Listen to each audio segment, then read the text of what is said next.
sabi mo na one of the big players ay si Leia Cruz. Will that be a correct statement? Sir, sa nangyayari po ngayon ng mga investigation, opo. Yun po yung context po nung sinabi ko, sir.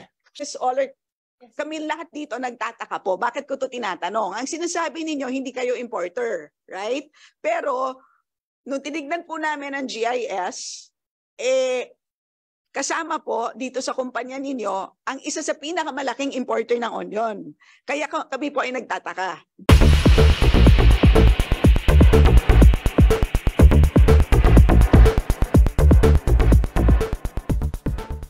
Tinanong ko po kayo kung kilala nyo si Mr. Jojo Celestino at Mr. Ariel Magsilang.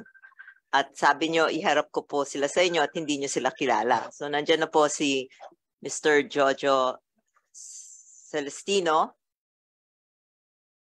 Ayan po siya. Hindi nyo po siya kilala?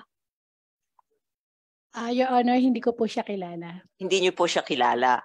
Samantalang nung 2015, nung naghi-hearing sa Senado at tungkol sa garlic and yung garlic naman nun, ang problema na ngayon we import na all our garlic, wala na tayong garlic for our local supply, 95% is imported.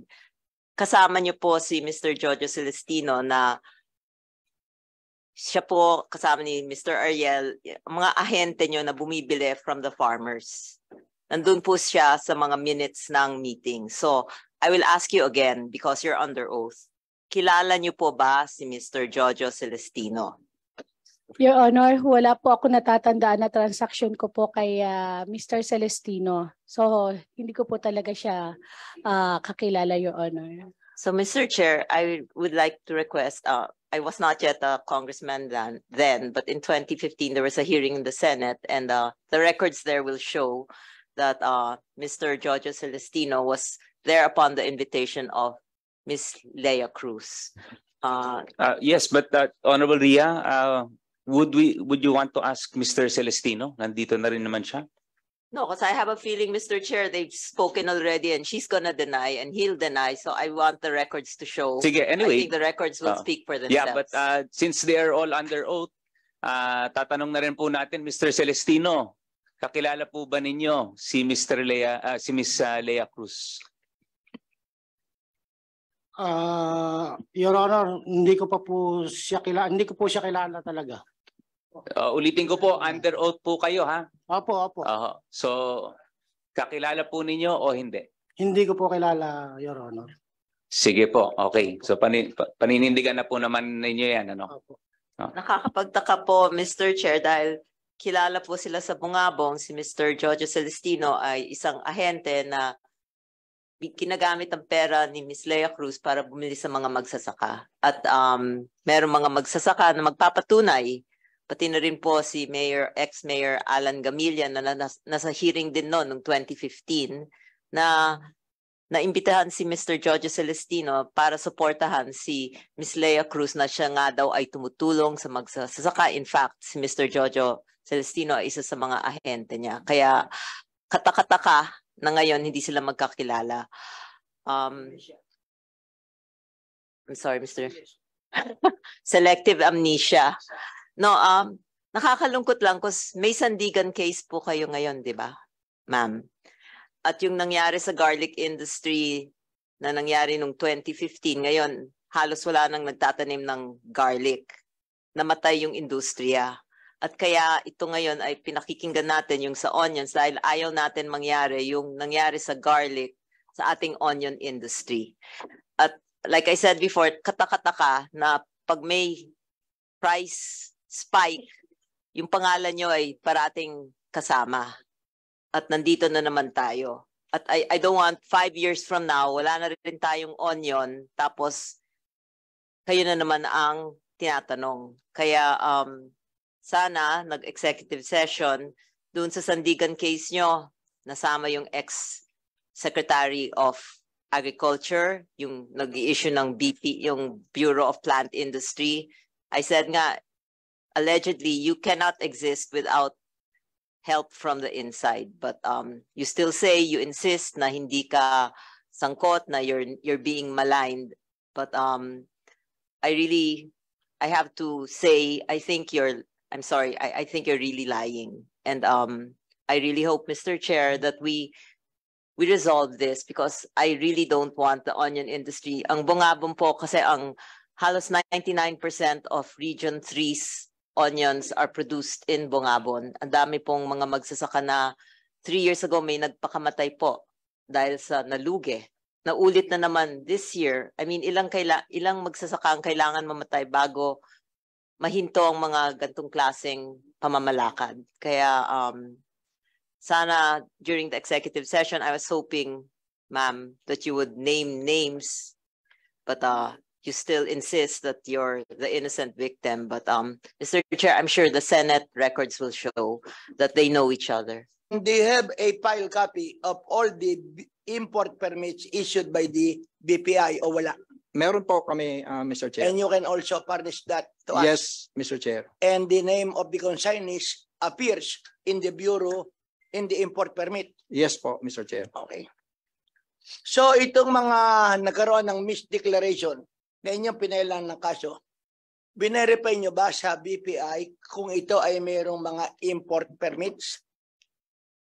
Yes, Mr. Chair. But as I said, no, mostly kasi na mga cases sa onions that we filed cases against are mga cases of misdeclaration. Kaya ang tanong ko, itong mga kaso na pinail nyo for misdeclaration, ibig sabihin, ang inyong nakumpiska onions, pero ang kanilang mga dokumento ay hindi onions ang i-import. Will that be a correct appreciation? Opo.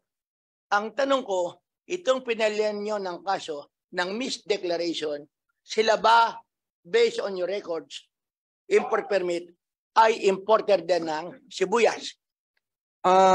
Most likely hindi po sila importer ng sibuyas kasi kaya nga sila nag-misdeclare because wala silang import permit from the Department of Agriculture. Kung ako ang importer ng sibuyas, kukunti ang allocation sa akin binigay ng DA o BPI, hindi ba ako pwedeng mag-import at magkaroon ako ng misdeclaration? Pwede po, Mr. Chair. Kaya ngayon sinasabi ko. Yes. So possible. Possible, Mr. Chair. But insofar as these 54 cases are concerned, walang importer or consignee na importer ng sibuyas. Or you cannot answer. You do not know. I-check po namin yung So record. hindi mo pa alam as of now. Yes, Mr. Chair. So you can give the correct answer at the next scheduled Yes, Mr. Chair. hearing. Together with the names of the cases filed, together the names of those persons against whom these 54 cases were filed. Yes, Mr. Chair. And also the brokers as well as the freight companies. Freight companies. Oh, yung mga tracking, yung mga naghahakot, may data rin kayo nun? Wala kaming pinafilan doon na No, data lang ang kailangan namin. Para malaman namin kung itong mga importers na to, merong suking tracking at meron din suking forwarding companies. Broker. Pwede po kaming magbigay ng data as to that truck numbers or ano. And just to be Kaya clear, lang, Mr. Chair, most of these kasi cases na huhuli namin to while inside pa ng court. So hindi pa sila nakapatong sa mga trucks. saan nyo nahuhuli? Sa port po mismo. Yung misdeclaration. Opo.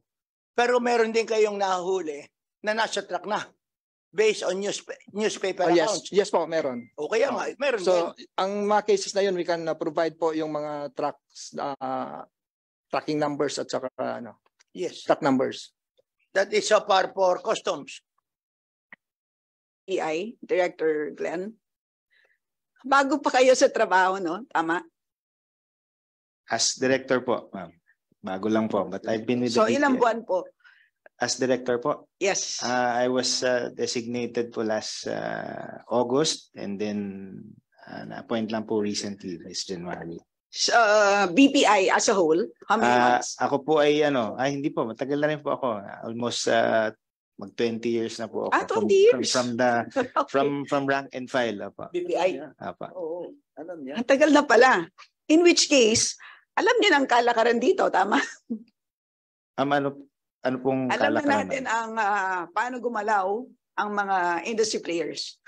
Well, ma'am, from the stakeholders consultations and from experience, and of course the hearings na ginagawa, of course, ma'am, we already have an idea kung ano pong Tama nangyayari. po. Opo, Very good opo. kasi kailangan ka namin dito. Opo.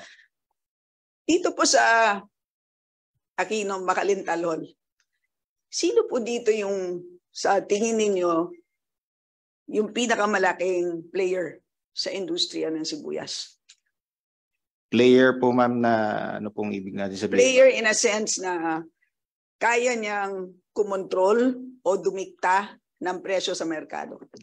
Ma'am, hindi ko po ito masabi, ma'am, kung sino po ang player o hindi po ako makapagturo kung sino po ang player dito. Opo.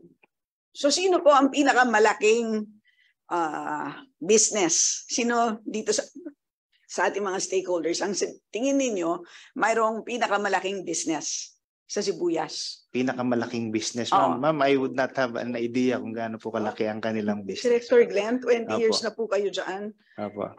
Kami nga po 2 araw, nakakadalawang hearings pa lang po Yeah. kami. At parang alam na namin. Opo. But of course, ma'am, from... Director Opo. Glenn, you are under oath. Yes, You ma'am. have been Opo. with the BPI for 20 years. Opo. I think it is tragic that you cannot answer this question. Hindi ko naman sinasabi, ibigay mo sa amin in an absolute sense, who is the biggest? Comparable lang, comparative. Diba? In relative terms, itaas ang kamay po kung sino po ang either farmer, trader, importer, may-ari ng cold storage, taas po ang kamay. Wala po sa inyo? Ayan. Wala na po dito. Sino pong involved? O yan lang po pagpipilian natin. Opo. Ma'am, kung siguro po, kung monetary value at conventional thinking, of course, baka po yung mga importers ang may malaki. Tapos po siguro po yung mga traders ang susunod po in terms of business and then sa farmers. Po is dito lang po. Kaya ako tinatanong sa iyo because I want to direct my questions to that person. Aha. Ma'am, ang lagi po siyempre with this hearing po, ang lumalabas po ay yung isa po nating resource person. Opo. Nandito. Opo. Si Lea Cruz po, yun po yung lagi pong lumalabas. Okay Opo, po. Opo. Lea Cruz. Sige po. So, I'll stop there momentarily. Yes po. Itatanong ko po kay Ms. Lea Cruz. So, can you please confirm, and this is based on our last hearing, na ang company niyo po ay Philippine Vieva Group of Companies? Yes, Your Honor. Right. And can you tell us kung ano ang inyong stake? Ilan po ang shares natin dito sa company? Because based on our last hearing, ang sabi ninyo, also under oath, na majority shareholder kayo. Can you confirm that? Your Honor, nagkaroon lang po ako ng pagkakamali dun sa share po na na-declare ko sa inyo last hearing. So paumanhin po. So ang group of companies po, ang aking pong share dito, 20% po, Your Honor. Meron pa kayong ibang family member na merong shares dito sa Philippine Vieva? Your Honor, yung husband ko po, Your Honor. And the share is? 28.16%, Your Honor. Right. So collectively, kayong mag-asawa, you own 48% of Philippine Vieva? Yes, Your Honor. Okay. Pamangkin, meron?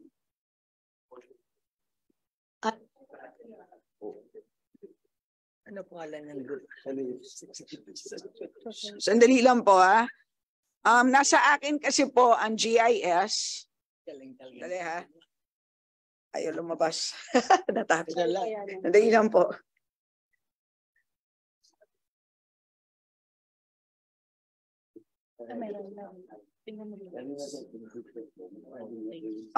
Ito pong Lorena de Guzman.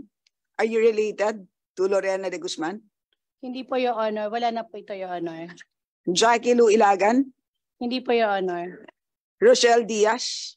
Your Honor, yan po ano ko po yan, relatives ko, Your Honor. Relative mo si Rochelle Diaz. At ilan po ang kanyang share? And what is your relationship? Pamangkin ko po ito, Your Honor. Ilan po ang shares ni pamangkin?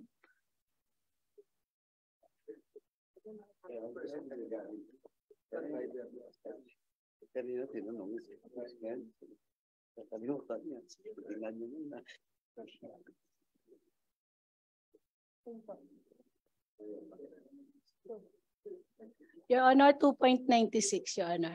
2.96. So kayong tatlo na magkamag-anak, may majority na. Okay. Ito pong Susan Magalong, related po ba? Ay, wala na po ito, Your Honor. Letty Bacolando, Hindi ko po siya relative, Your Honor. Okay. Shareholder lang siya. Orlando Marquilencia, Wala na po ito, Your Honor. Eric Pabilonia, Sarili. 2.96, Your Honor. Yung and kanya. related po kayo? Hindi po, Your Honor. So business related lang. Your Alright, Honor. okay. And Renato Francisco. Business related, Your Honor. Okay, hindi, no family relationship. Wala po, Your Okay. Honor. Nag-trade po ba kayo ng itong Philippine Vieva? Correct me if I'm wrong, no? Yung natatandaan ko, ang sabi po ninyo is nag-trade kayo. Tama? Yes, Your Honor. Okay. Nag-trade din po ba kayo ng imported? Before, Your Honor, nagtitrade po kami. Before. Yes, Your Honor. Ngayon, hindi na. Hindi na po, Your Honor. Dahil, Dahil nga po noong 2017 nagkaroon po kami ng suspension po, Your Honor. So kaya po nag-focus kami more on local trading dun sa PhilVieva. okay. Pero kasama po as owner dito po sa Philippine Vieva ang Yom Trading. Tama po? Yes, Your Honor. Separate entity naman po si Yom Trading. Yes, Your Honor. Pero Meron siyang shares dito sa Philippine Meron Vieva. po siyang shares, Your Honor. Okay. Ano ang share ng Yom Trading? Ang share po ng Yom Trading dito is 7.04%, Your Honor. 7.04%. Okay. May we ask Director Glenn, are you familiar with Yom Trading? Yes, ma'am. Chinek ko po dito. Isa po sila sa companies na nakaregister po sa BPI. So it's a registered Apo. importer. Apo. Okay. Is it one of the biggest importers? Ma'am, i-check ko lang po yung volume. Can you confirm that it is the fourth largest importer in terms of metric tons imported For what commodity po, ma'am? Everything? for onions? For onions. Ma'am, i-check lang.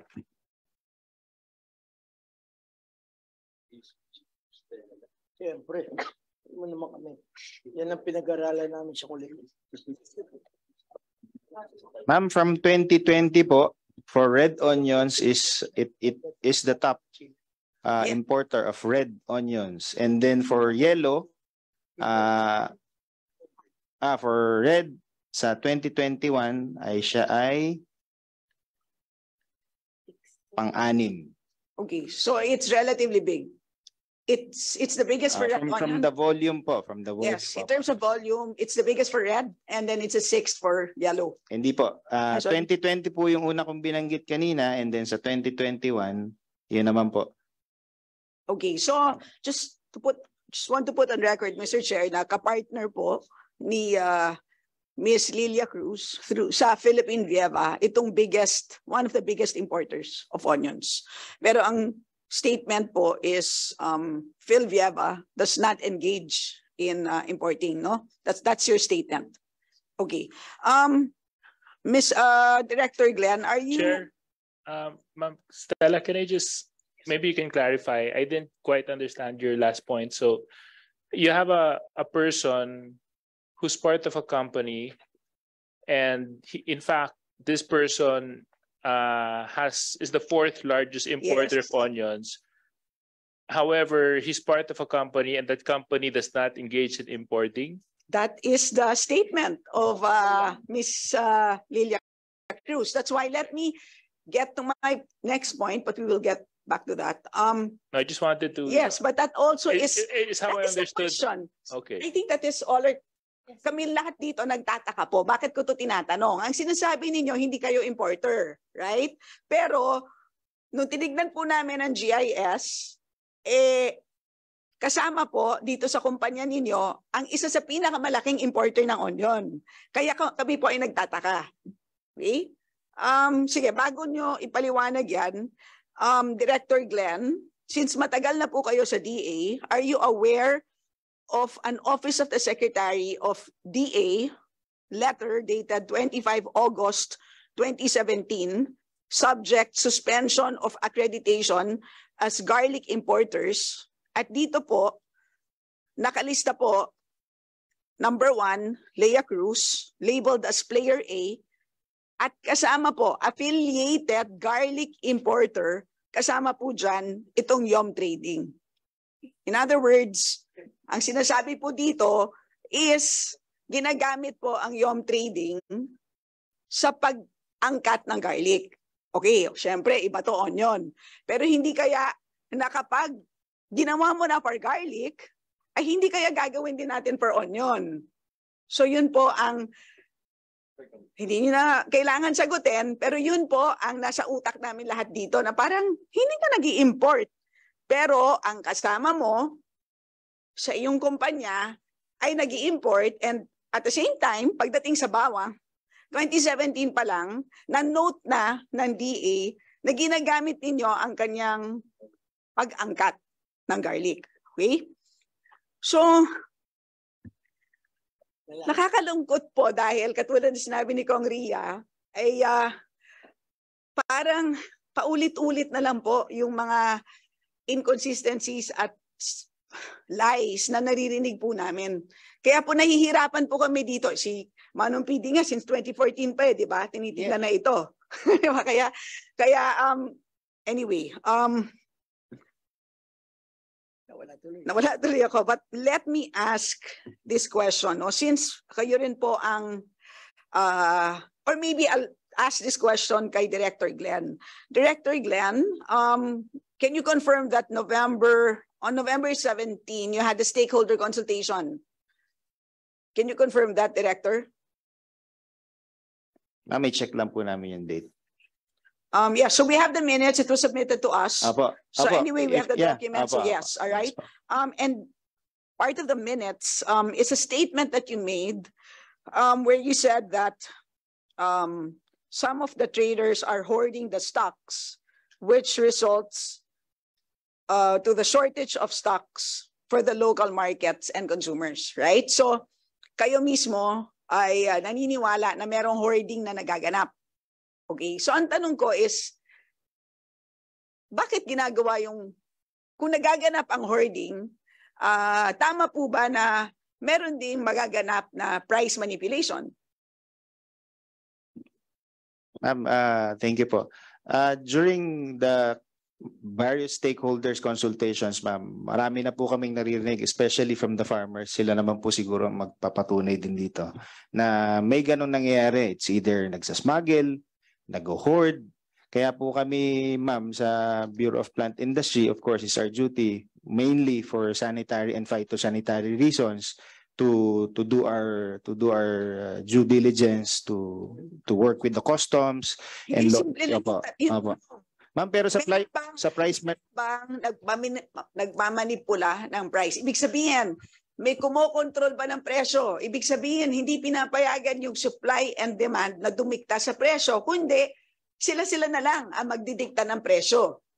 Ma'am, hindi ko po masabi yun kung meron Pero po talagang pero po it seems na ganun po yung opo. Diba kasi Opo. ikaw ay negosyante at ikaw ay nag-hoard.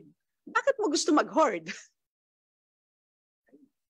Diba? Hindi ba parang, hindi nyo ba naisip na logical na merong motibo ang pag-hoard?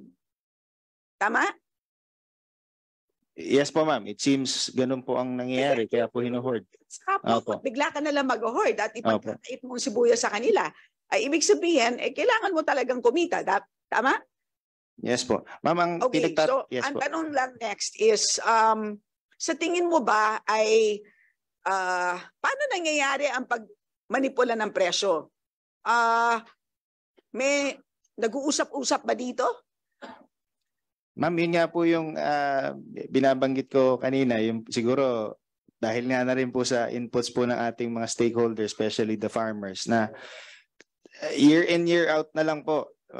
How many years na po ito? 30 years na po siguro. Simula pa po siguro nung nasa BPI kami. Na taon-taon po, ganyan po yung nangyayari, ma'am. May season na. O pag wala ng ano, meron na namang importation. Aawayin na naman ho ng farmers ang BPI. Kami naman ho sa BPI, magkukonsulta, ano ho ba talagang ano. So para kaming bibingka, ma'am eh. Hindi po maintindihan. Susuporta kami sa farmers, magagalit naman ho ang importer at ang consumer. Pagka naman ang consumer po ang tinamaan, syempre, ang farmers din naman ho ang ano. So we are keeping it on balance, ma'am. And nataon nga po, nung time na yon ay kami po ay nag-up ng aming anti-smuggling initiatives, of course, or anti, kung ano man po yun, tawag doon, smuggling activities. At nakakakita po kami ng mga produkto na hindi safe. So isa na po yun sa aming mandato, ma'am. Pagka may safe, syempre, kailangan keep it out of the market, sa mga ganon. Pangalawa, ma'am, meron ho kami nakikita sa online. Kailangan tanong ko, no? Yes. Baka isagot nyo na. Kasi Yes, tinatanong ko is, marami bang involved dito? And I think the simple answer based on your I think explanation so, is yes. ma'am. Opo, marami po Okay. siguro. Ngayon po, magtatanong po ako sa PCC, Philippine Competition Commission, at bagong lahat, congratulations sa ating bagong chair, si Chair Mike Aguinaldo. Sa mga narinig niyo po, Chair, sa tingin niyo ba ay pwede tayong maghinala na merong cartel dito po sa sibuyas industry? On the issue of whether sa tingin namin cartel, medyo kulang pa yung case build-up. Well, actually, Obviously, Chair, ang tanong ko is, may hinala ba? May hinala ba? Alam kong may due process Yes, yes. ng PCC. Ibig sabihin, hindi ka pwede basta magsabi cartel yan. Alam natin na may dinadaanan, parang po kayong korte, kailangan ng evidence, may due process naman ng mga involved dyan. Naintindihan po namin na hindi nyo pwedeng sabihin meron o wala. Ang tanong is, pwede bang paghinalaan man lang na merong cartel dito sa industriya ng sibuyas? Okay. Siguro po, if I can answer in my own personal opinion, no? Medyo I'm in an awkward situation kasi I wear two hats. I'm effectively the CEO of PCC, but I'm also the chairman of the NBank. So we do rule on quasi-judicial issues. So if there's a finding by CEO that there's some abuse of dominant position or there's anti-competitive agreements going on, like a cartel, proceeding will happen, and then kami magde-decide. But if you're going to ask me personally, from my own experience and with the assurance that whatever case comes before me, I'll still be very partial about it. But if you ask me, I think it's hard to deny that there are cartels operating. I'm not so sure sa onion kung talagang nandyan yan. But you do have this situation year in, year out, where you have a steady supply from the local farmers, and then you have importations. But for some commodities, the price doesn't seem to move down. It remains quite high, which seems inconsistent with how market forces should work if it's properly monitored and the right amounts are imported based on the actual production. So it's hard not to think that there are cartels operating, maybe not the entire Philippines, but certainly certain areas where it seems the price movement would indicate that there's something wrong, because if you bring in imports, the price should go down because your supply, basic law of supply and demand. That said, for full disclosure, I'm not an economist by profession, but that's my own personal view po. Is there an ongoing investigation right now? Yes, an investigation was opened last month. For the record lang, I only assumed last Feb 1, so bago lang ako. But an investigation has been opened since last month. I had a briefing yesterday. There's a lot of information already we've called. Tuloy-tuloy pa po. We still have some people on the ground who are working as we speak.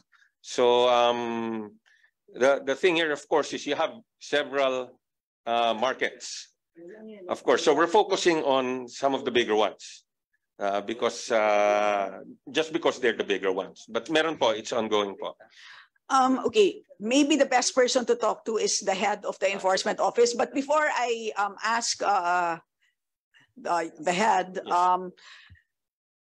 pakiklaro lang po sa amin, Chair, kasi meron kaming hinala dito, hindi namin alam kung anong ahensya ng gobyerno ang siya pong may main responsibility to go after cartels. So pwede niyo po bang ipaliwanag? Kasi NBI ba, DA ba, BPI ba, sino ba talaga dito sa buong gobyerno ang number one na merong jurisdiction pagdating sa cartel?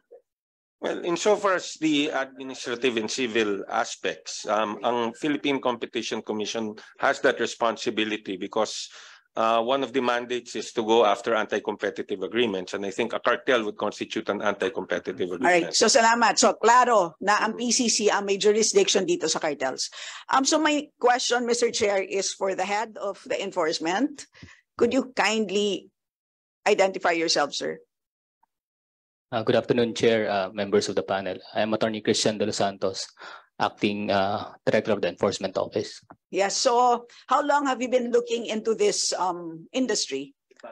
Chair, Your Honor, we started monitoring this in November because there's a usual pattern that prices are going high in the last quarter of the year. Okay, November 2022. Yes, Chair. But can you confirm also that in 2019, you opened a case on the onion industry? That was the reverse situation. Yes, so Your Honor. just for everybody's education, you already looked into this in 2019, right? And so, in short, hindi lang naman ngayon ang inyong pag-aaral, may alam na kayo since 2019, at least structure of the industry, etc., etc. Yes, Chair. Okay. Yung pong sinabi kanina ni Mr. Israel of Bodena. Nandito pa si Mr. Israel? Yes. Meron siya kaninang, bago siya humingi ng executive session, ang naging trigger nun is, kung naalala ninyo, is nakwento niya na may nangyaring pamamakyaw. Tama, no, Mr. Israel? So, pinakyaw na ni Miss Cruz, ito yung allegation ni Mr. Israel, ang harvest mula sa bukid. Okay? Kanina rin, nung kausap natin ng WBI, hindi naman ginamit yung word na pakyaw, pero parang may possibility na pwede rin mamakyaw ang cold storage. No? Ngayon, ang tanong, itong pagpapakyaw, related ba yan sa pamamalakad ng isang cartel, kung merong man cartel? Ibig sabihin, sa inyong pag-aaral, ano bang naririnig nyo dito? Pag pinapakyaw ba, dehado ba ang mga magsasaka? Your Honor, pamamakyaw can be a means to control supply in the market. Okay, so may possibility na ginagamit ang pamamakyaw. Ngayon, ano naman ang koneksyon ng pag-import? Pakipaliwanag lang. Your Honor, importation tempers prices because it fills in whatever shortage or insufficiency there is. Okay, correct. So, ano ang direct relationship ng pamamakyaw at importation kung mayroong sitwasyon ng pagmanipula ng presyo? Chair, because Your Honor, an entity that can control local and imported supply most likely can control the entire supply and necessarily the price in the market. Okay, Tagalugin ko na at sabihin mo sa akin kung tama ang intindi ko ha. Kung ako ay local farmer, meron akong harvest na sibuyas, wala akong cold storage. In short, magpe-perish ito in a matter of what months? 1 to 2 months. 1 to 2 months. Kapag merong gustong pumakyaw ng aking harvest at alam ko na mas mababa ang presyo ng imported, right? At mabubulok ang aking harvest, ay mapapwersa ako na magbenta sa presyo na dinidikta niya sa akin. Tama ba yun? Yes, Your Honor, that was actually one of the statements of the farmers a while ago. Okay, so related ngayon ang pamamakyaw doon sa pag-import. Okay? Ngayon, pwede ko bang itanong ang BPI? So, sa mga nag-i-import, can you explain to us yung process ng pag-decide ng BPI to import? Kasi sa pagkakaalam ko, nagkakaroon ng stakeholder consultation at dun sa stakeholder consultation, doon dinedetermine kung kulang ba ang supply and in which case, saka mag-i-import. Tama po? Tama po, ma'am. Okay. And it's the BPI that issues the SPSIC. SPSIC. Yes po, Tama ma'am. po? Correct. And SPSIC is needed for you to import. Yes po. Okay. So far, sino po ang ating biggest importer ulit? So katulad ng nabanggit nyo kanina, kasama doon ang Yom Trading. Apo. Okay. One of the top. All right. Nawala na tayo. Okay. Meron bang sitwasyon? Okay. Kapag sa mga stakeholder consultation at ni-report ng mga farmers na pinakyaw na at wala na silang mabenta, typically ba nag-trigger ito ng need to import? Pag may pumakyaw po sa kanilang. Kapag sinabi ng mga local producers na wala na silang products kasi pinakyaw na ang kanilang mga harvest, does this typically lead to a situation na mag-i-issue kayo ng CNI or yung Certificate of Need to Import? Ma'am, yun po ang tendency. Kung talagang wala na po talagang supply, ganun po ang magiging logical. Okay. Meron pa kayong findings na ang mga importers ay ginagamit talaga nila ang kanilang mga SPSIC? What do you mean po, ma'am, ginagamit? Ibig sabihin, kung nag-issue kayo ng a total of, let's say, 100,000 metric tons sa mga SPSIC, lahat po ba yan ginagamit? From our records po, ma'am, hindi po siya 100% na na-utilize. So anong paliwanag doon? Kulang ang supply, so mag-i-import kayo. Kung ikaw naman ay nakakuha ng SPSIC, hindi ba gagamitin mo yon kasi kikita ka ng pera? Meron kang market opportunity, di ba? At ikaw ay pinagpala dahil sa dami na may gusto ng SPSIC, ikaw ang nabigyan ng SPSIC, pero hindi mo gagamitin ng SPSIC. Anong paliwanag po doon? Ma'am, ang usually po na pag pinag-i-explain po natin yung mga importers pag hindi nila ginagamit o ni-utilize yung kanilang SP6 ay it's either hindi po sila nakakuha ng stock from the origin o nagkaroon ng problema with the transport. Ganon po, ma'am, yung nagiging explanations po nila usually. Opo. Pero yun nga po, ang nagiging course of action namin from before, pinapasoli namin yung mga ano. Apa.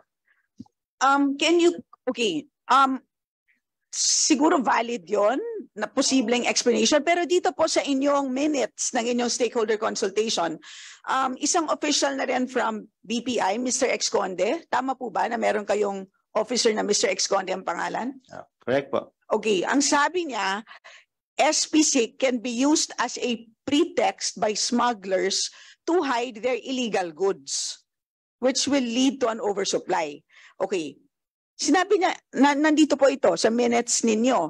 So, ibig sabihin, yung mismong merong SPSIC, siya rin ang nagsusmuggle? Yun ba ibig sabihin nito? Ma'am, siguro po yun ay opinion ni Mr. Exconde at that time. Pero yun nga po kasi po, during stakeholders consultations, ma'am, and ito naman po ay again, through the inputs of our farmers. Yun po yung kanila laging kinakatakutan, ma'am.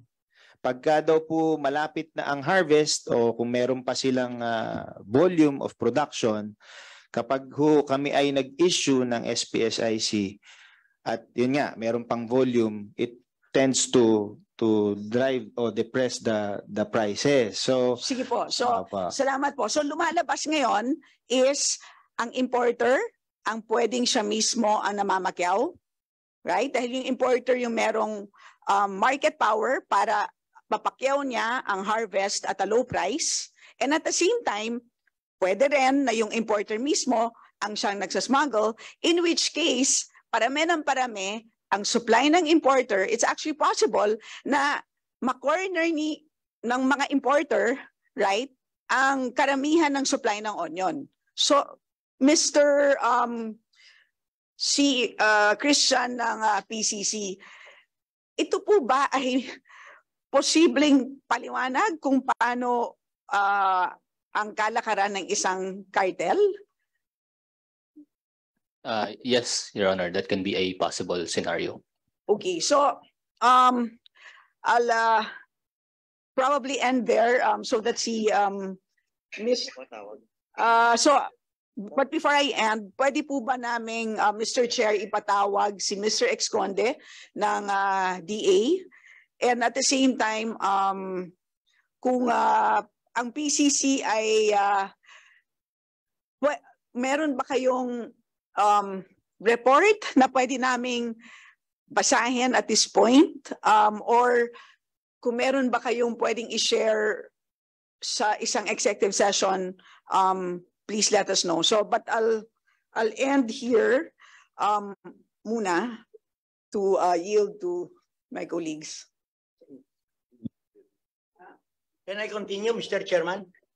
Yes, was that an interjection? Sorry, Mr. Chair, Yes. pati pala si Yom Trading, kasi nabanggit natin Yom Trading, and at the same time pati po yung Tianlong, because it is also I believe one of the biggest traders, and at the same time kasama po siya sa GIS ng Philippine Vieva, para malaman natin kung ano po ang relationship ng tatlong kumpanyang yon, yung Philippine Vieva, Tianlong at saka yung Yom Trading, Mr. Chair. Yes. Again, these questions to Director Glenn Panganiban. Ang sabi mo kanina, nang tinanong ka ni Congresswoman Kimbo, sino ba ang mga key players insofar as this hoarding and investigation is concerned, ang nabanggit mo ay si Leia Cruz. Tama ba? Sir, hindi po. Tinanong lang po ako kung sino po yung mga maaring big players po. Hindi po siguro necessarily nag-hoard o ano. I cannot say, sir. Pasensya na po. Nasabi mo na one of the big players ay si Leia Cruz. Will that be a correct statement? Sir, sa nangyayari po ngayon ng mga investigation, opo. Yun po yung context po nung sinabi ko, sir. So, paano mo naman nasabi na one of the key players is Leia Cruz? Hindi po, sir. Tinuro po kasi kung sino daw po dito. Nag-iisa lang naman po yata yung ating kasama, sir, na naandito. So, yun lang naman po ang Nakakapag-issue ba kayo ng import permit kay Leia Cruz? Sir, sa ngayon po, with her registration, I don't think so, sir. Before? Sir, from before siguro kasi po mukhang registered po yata siya dati dahil po nabanggit na nag-i-import po siya. Okay, follow up sa NBI.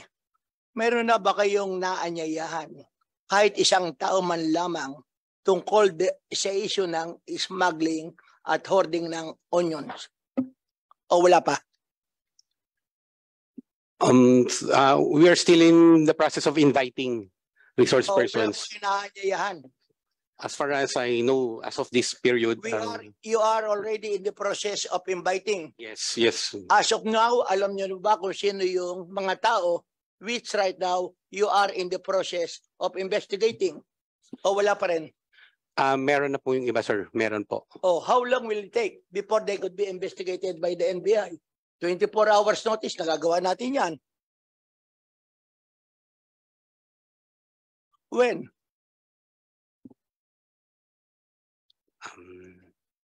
We undertake to submit it within the month, hopefully, sir. Okay. Chairman, Can I continue? Yes. Yes, is that? Chairman. Yes. Mr. Chairman. Wait, is the Honorable Barzaga Before we proceed for NBI? NBI. Yeah. Okay, so interjection. Nung time, Honorable Mayor. when I was the chairman, no less than the director of the NBI would appear in my committee. Kaya nagre-request po ako kung maaari ang ating director ang mag-appear at dala niya yung mga necessary reports on this para mabilis po tayo, sayang ang oras po natin. Mr. Chairman, we invite the Director of the NBI to this committee. Yes, I think it would be best that he be informed, the director himself, of our interest to invite him personally to this to the succeeding hearing. Can you please relay that message? Yes, Mr. Chair, we will inform him. Thank you, sir. Mr. Ken? Yes, may we again refer back to the Honorable PD Barsaga. Sa Customs naman, sa Bureau of Customs, nababasa namin sa pahayagan na meron kayong mga nahuli. Smuggled onions. Nababasa rin namin sa pahayagan na meron kayong nahuhuli misdeclaration ng mga dokumento sa Customs. Ang nahuli nyo ay sibuyas, pero ang mga nakalagay sa import sa mga dokumento ay hindi sibuyas. Can you inform this committee kung ano na ang nangyayari sa inyong investigasyon? Meron din kayong hinarang, smuggled na truck, pero hindi nyo naman ata inimbestigahan yung driver ng truck. So we want to be updated. Yes. Para malaman natin if all these government agencies are doing their job. Yes, Mr. Chairman. We have submitted our reports to the committee, Mr. Chairman, and as of this date, we would like to inform the committee that we already filed 152 cases of smuggling of agricultural products before the Department of Justice. So 117 of which are a violation of the Large-Scale Smuggling Act, or RA 10845. So the Bureau of Customs is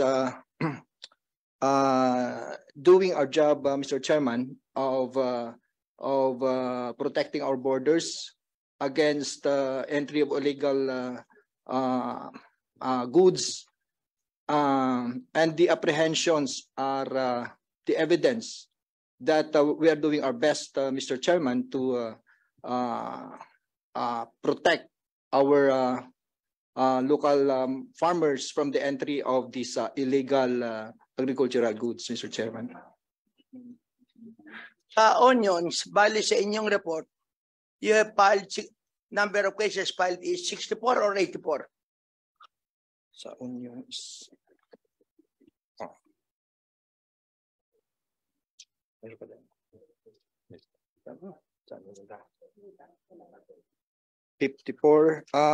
54 number of cases involving 88 containers, Mr. Chairman. Because for each case, meron naman kasing iba-ibang number of containers. And the value estimated is 763 million. 513,120.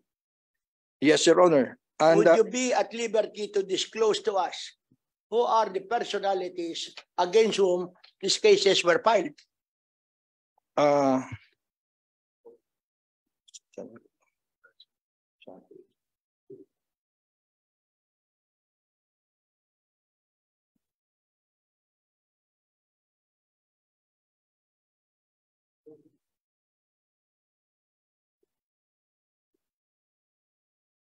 We have filed cases against the consignees.